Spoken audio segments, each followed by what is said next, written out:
तो योद्धाओं, नवरात्रि का सप्ताह चल रहा है और ये एक शक्ति का सप्ताह होता है जिसमें हमारे शरीर में, हमारी सोच में, हमारे विज़न में बहुत सारी शक्तियाँ होती हैं। हो सकता है आप लोग कुछ सोच रहे होंगे कोई और शहर आ गए हैं, मैं ही हूँ, नहीं बदला हूँ। थोड़े से हो सकते हैं चेहरे में बदलाव दिख रहा होगा। कल आपने न्यूज़पेपर में या फिर द हिंदू का एडिटोरियल एनालिसिस में आपने देखा होगा कि सुमित सर ने इंटरनेशनल अफेयर में एक टॉपिक जो हमारा फॉरेन रिलेशन के बारे में अच्छे से समझाया होगा। आप में से कुछ स्टूडेंट होंगे जो फॉरेन रिलेशन को बहुत लंबे समय से पढ़ रहे होंगे, समझ रहे होंगे, सुन रहे होंगे, तो उसमें आपको दिक्कत नहीं आया होगा।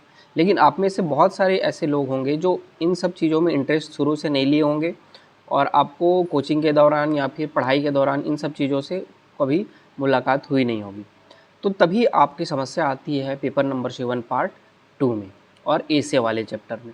जब भी कोई बड़ा पर्सपेक्टिव का क्वेश्चन आता है तो आप यहाँ पे उलझ जाते हो। बेहतर है कि आप उसको समझें। थोड़ा सा डिस्क्रिप्टिव मैं बेसिक चीज़ें बताता हूँ। इसके लिए आपको ये पता होना चाहिए कि कौन सा देश कहाँ पर है, ये लोकेशन ज्योग्राफी के वर्ल्ड मैप में आपको ये पता होना चाहिए कि आसियान कंट्रीज़ कहाँ पे हैं, इज़राइल कहाँ पे, ईरान कहाँ पे, रूस कहाँ पे है, मंगोलिया कहाँ पे है, चाइना कहाँ पे है, अमेरिका कहाँ पे है, ब्रिटेन, फ्रांस, रसिया, ये सारी कंट्रीज़ कहाँ पे है वर्ल्ड मैप में, आपको ये पहले पता होना चाहिए। तभी आप वर्ल्ड के इंटरनेशनल अफेयर को समझ पाएंगे कि वर्ल्ड में आखिर हो क्यों रहा है और कैसे हो रहा है और इंडिया का इसमें कैसा इंटरेस्ट है। इसको समझने के लिए आपको ये सारी चीज़ें देखना होगा। ये करने के लिए मैं थोड़ा सा बताऊं, भारत ये मानता है कि जब 1999 का युद्ध हुआ था, मैं स्टार्टिंग से थोड़ा बताऊं, 1950 के समय भारत को ये मौका मिला कि आप समाजवादी देश बन जाओ और या फिर पूंजीवादी देश बन जाओ। समाजवादी देश में जिसमें सरकार का ज़्यादा कंट्रोल होता है, जो ये फॉलो करता था उस समय, रसिया ये मॉडल फॉलो करता था। और या फिर आप पूंजीवादी बन जाओ कि यहाँ पे निजी प्राइवेट सेक्टर है, निजी भी उद्यमी हैं, टाटा, बिरला, अंबानी, अडानी, इन लोगों को मौका दो और आप यहाँ पे पूंजीवादी अपनाओ और शासन का कंट्रोल थोड़ा सा कम रखो। ये अमेरिका उस समय चलाता था ये मॉडल। तो इंडिया ने किसी भी मॉडल को नहीं अपनाया। इंडिया ने बोला हम लोग दोनों को मिक्स फॉर्म में, जैसे हमारे देश के लिए इम्पोर्टेंट ज़रूरी होगा उस तरीके से यूज़ करके हम लोग हमारे इंडिया में इकोनॉमिक मॉडल फॉलो करेंगे। उसको फॉलो करते करते 1990 में हमारे को कुछ क्राइसिस आ गया, जो मैंने कल आपको समझाया था। 1990 के क्राइसिस के बाद भारत ने थोड़ा अपनी इकोनॉमी को ओपन किया और 1990 तक भारत जो समाजवादी के ऊपर ज़्यादा झुका हुआ था, तो हमारा झुकाव फिर अमेरिका से ना होकर रसिया की ओर हो गया। तो 1990 तक हमारी दोस्ती रसिया से बहुत अच्छी हो गई थी और जैसे अमेरिका पाकिस्तान को उस समय बहुत सपोर्ट करता था, तो नेचुरल है कि जो कंट्री पाकिस्तान को सपोर्ट करेगा वो हमारे इंडिया के लिए थोड़ा सा अपोजिट हो जाएगा। और उस समय रसिया इंडिया को थोड़ा सपोर्ट करता था। और ये आप जानते हो कि बांग्लादेश वॉर में 1971 में रसिया और इंडिया का एक फ्रेंडशिप ट्रीटी डील किया गया था कि अगर भारत पे अगर अटैक होता है तो रसिया पीछे नहीं हटेगा, रसिया भी आगे बढ़ के हमको सपोर्ट करेगा। ये डील हुई थी। इस डील के दौरान रसिया ने हमारे को 1971 में जो हमारे ऊपर संकट आ सकता था, अमेरिका, चाइना हमारे ऊपर अटैक कर सकते थे क्योंकि हमने बांग्लादेश में लिबरेशन वॉर को थोड़ा सा सपोर्ट किया था, हमारे अपने आर्मी भी भेज दी थी। तो ऐसा कुछ नहीं हुआ, हमारे ऊपर कोई अटैक नहीं हुआ। हमने बांग्लादेश से पाकिस्तान को हदेड़ा और वहाँ पे आज़ादी दिलाई। ये सभी हुआ क्योंकि हमारे पास एक अच्छा साथी था, हमारे पास एक सच्चा दोस्त था जो हमारे मुसीबत के समय काम आया। और ये बात कही जाती है कि मुसीबत के समय अगर आपके पास एक अच्छा दोस्त है तो आप बड़े से बड़े मुसीबत को जीत सकते हैं। ये चीज़ हमने 1971 में पाया और हमने ये रियलाइज़ किया कि वर्ल्ड आपके पर्सपेक्टिव में आपके पास कुछ अच्छे दोस्त होने चाहिए, अनकंडीशनल दोस्त होने चाहिए जो किसी भी स्थिति में आपको सपोर्ट करने के लिए रेडी हों। तो 1971 में हमारे रसिया ने साथ दिया। तब से हमने ये माना कि रसिया हमारा एक बहुत ही अच्छा दोस्त है और आज तक हम उस दोस्ती को निभाते आ रहे हैं। 1990 में हमने लिबरलाइजेशन किया आईएमएफ के माध्यम से और आईएमएफ के इस लिबरलाइजेशन मॉडल में हमने क्या हुआ, अमेरिका की तरफ हमने ज़्यादा झुका क्योंकि हमने पूंजीवादी अर्थव्यवस्था को अपनाया। एफडीआई आई, हमने एक अमेरिका के कुछ मॉडल्स को अपनाना शुरू किया, जिसके कारण 1990 के बाद से हमारा झुकाव थोड़ा सा अमेरिका की तरफ टिल्ट होना लग गया।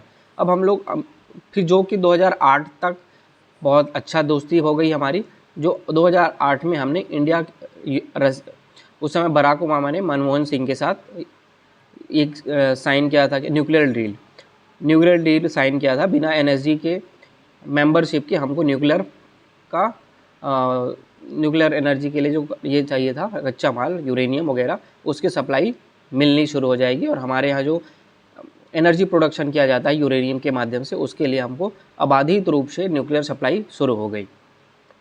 1999 में जब वॉर हुआ था कारगिल वॉर, तो उस कारगिल वॉर के दौरान जब युद्ध होता है तो आप ये मानो कि अपने देश में जो आपके पास ये हथियार हैं वो कम पड़ सकते हैं, तो आपको एक अबाधित रूप से हथियार की सप्लाई ज़रूरी है जो हमारे डोमेस्टिक प्रोडक्शन भी फुलफिल ना कर पाए।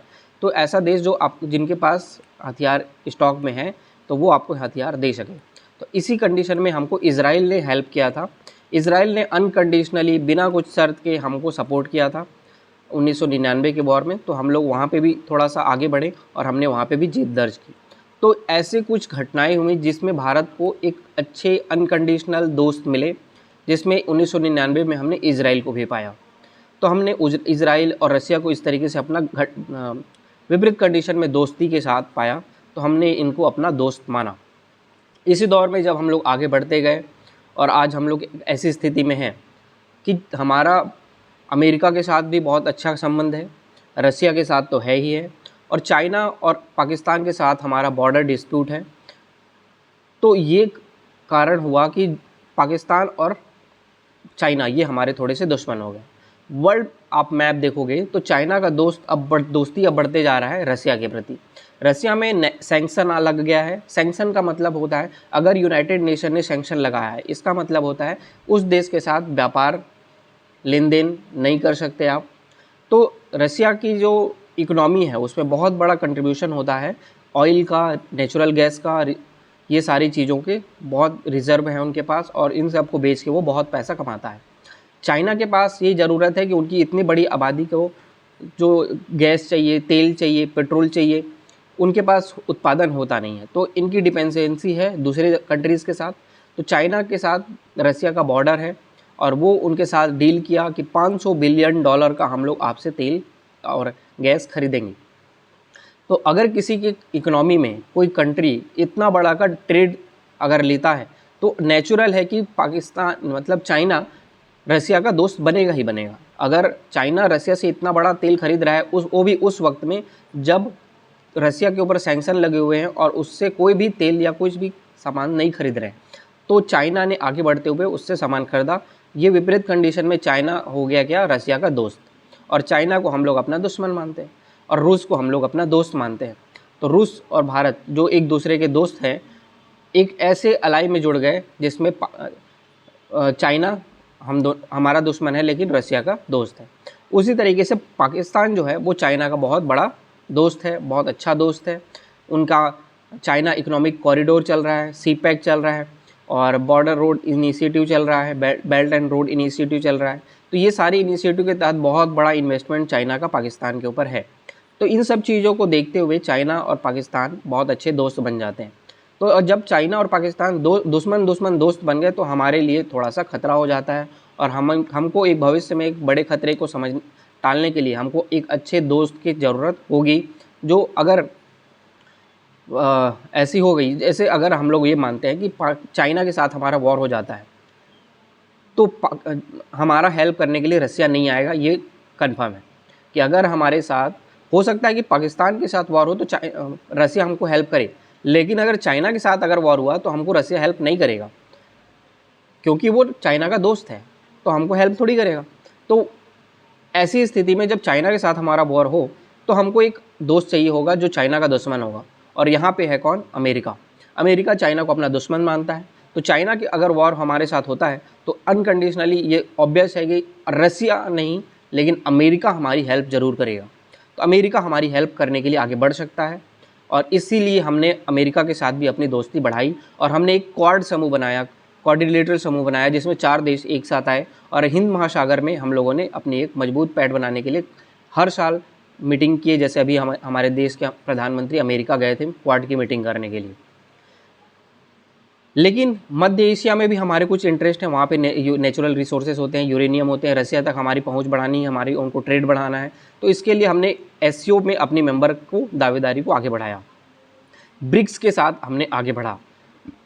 ब्रिक्स एससीओ ऐसी कंट्रीज़ हैं जो आईएमएफ, वर्ल्ड बैंक और पश्चिमी देशों के अपोजिट एक ग्रुपिंग का माना जाता है।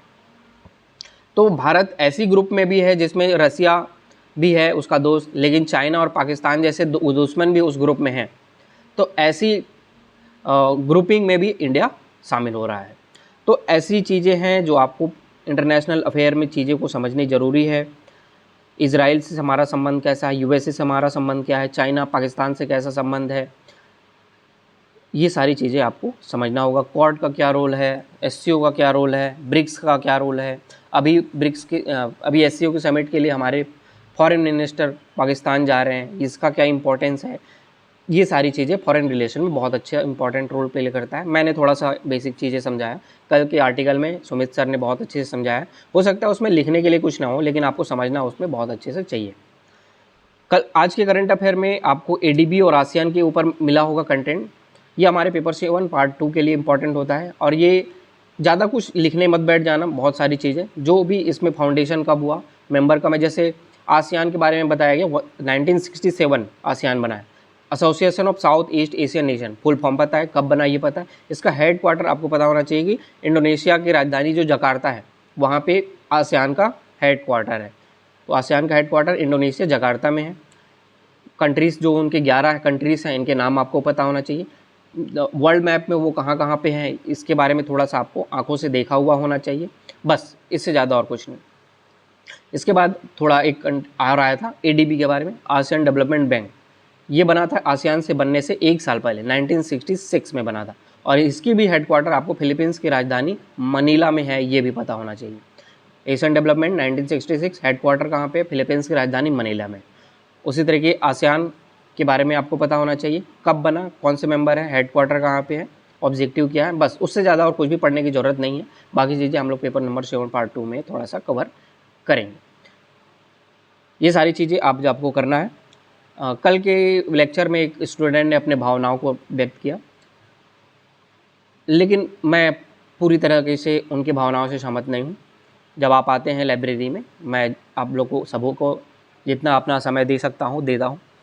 आप ये कर सकते हैं कि पर्सनली भी आपका अगर कॉपी चेक नहीं होता है तो मुझको मैसेज कर सकते हैं कि आज सर मैं आ सकता हूँ क्या। तो मैं लगभग अभी तो लाइब्रेरी में रेगुलर बैठ रहा हूँ, तो आप पर्सनली कभी भी आके अपना कॉपी इंडिविजुअल भी चेक करा सकते हैं अगर आपको टाइम वेस्ट लगता है तो जब मैं स्टूडेंट हमारे पास आते हैं तो उनको भी मैं बहुत सारी चीज़ें ओरली समझाता भी हूँ कि ये क्या कॉन्सेप्ट है, ये क्या चीज़ें हैं।